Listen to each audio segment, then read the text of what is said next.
patient queen of Nnepi kingdom. Queen Adama and her parents started planning on how to get rid of the first wife.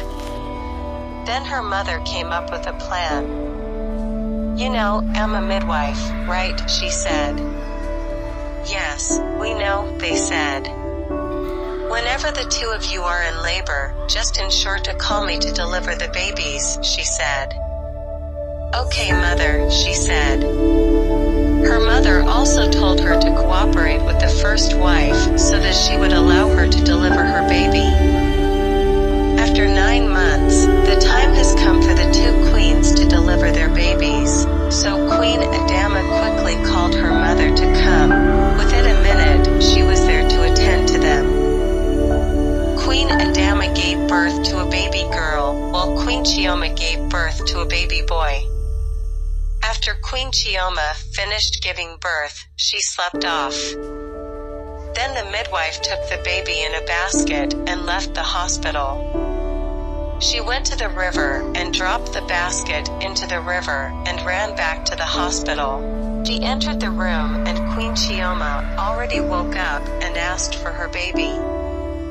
The midwife pretended to be compassionate and told her baby had died, and the queen fainted immediately.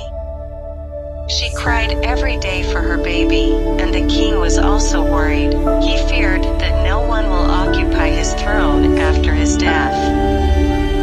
In a village called Jodu, there lived a woman called Omalala. She has been a widow for over 15 years, and she didn't give birth to any child before her husband died.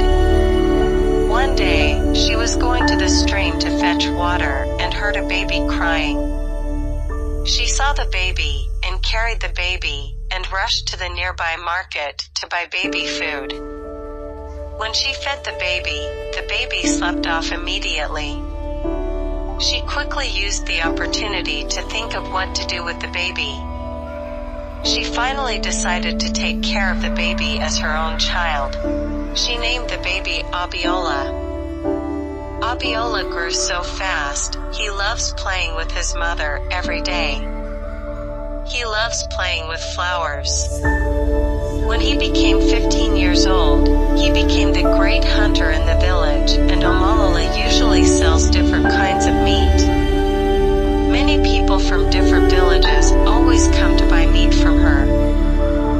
Many maidens from that village have wanted him to marry them, but he was not interested in getting married yet. In Nnepi village, King Idugwu was having high blood pressure, so he then summoned the chief priest to choose the next king. The priest spoke to the king and said, "My king, you have a son." "What did you mean?" the king said. "Your first wife gave birth to a baby boy, but the second queen conspired with her mother to dump the child into the river because she became jealous and didn't want Queen Chioma to be given the money promised by you," the priest said. Queen Chioma became depressed. She then asked the priest where she can see her son. In Jodu village, there lived a woman called Omalala. She picked your son from the river and took care of him. Now your son has become the great hunter in that village. His name is Abiola, the priest replied. The next day, Queen Chioma and her kinswomen started the journey to Jodu village, where Omalala lived. When they got there, Abiola wasn't around. "Please, are you Abiola's mother?" the queen asked. "Yes, I am," she replied. "You mean you are the one that picked my son from the river?" she asked. "Yes, I am the one. Can I help you?" she said. "Thank you for taking good care of my son," she said. Queen Chioma explained to her how Queen Adama betrayed her and took away her son, and the midwife lied to her that her son died in her womb. Omalala felt pity for her as they were talking. Abiola was coming back from the garden when Queen Chioma ran and hugged her son. Abiola was confused, so he ran to where Omalala was and asked her what was going on. She told him that the queen was his mother. "Yes, I am your mother. I lost you over 15 years ago," she said. said yes, and you are the prince, she said.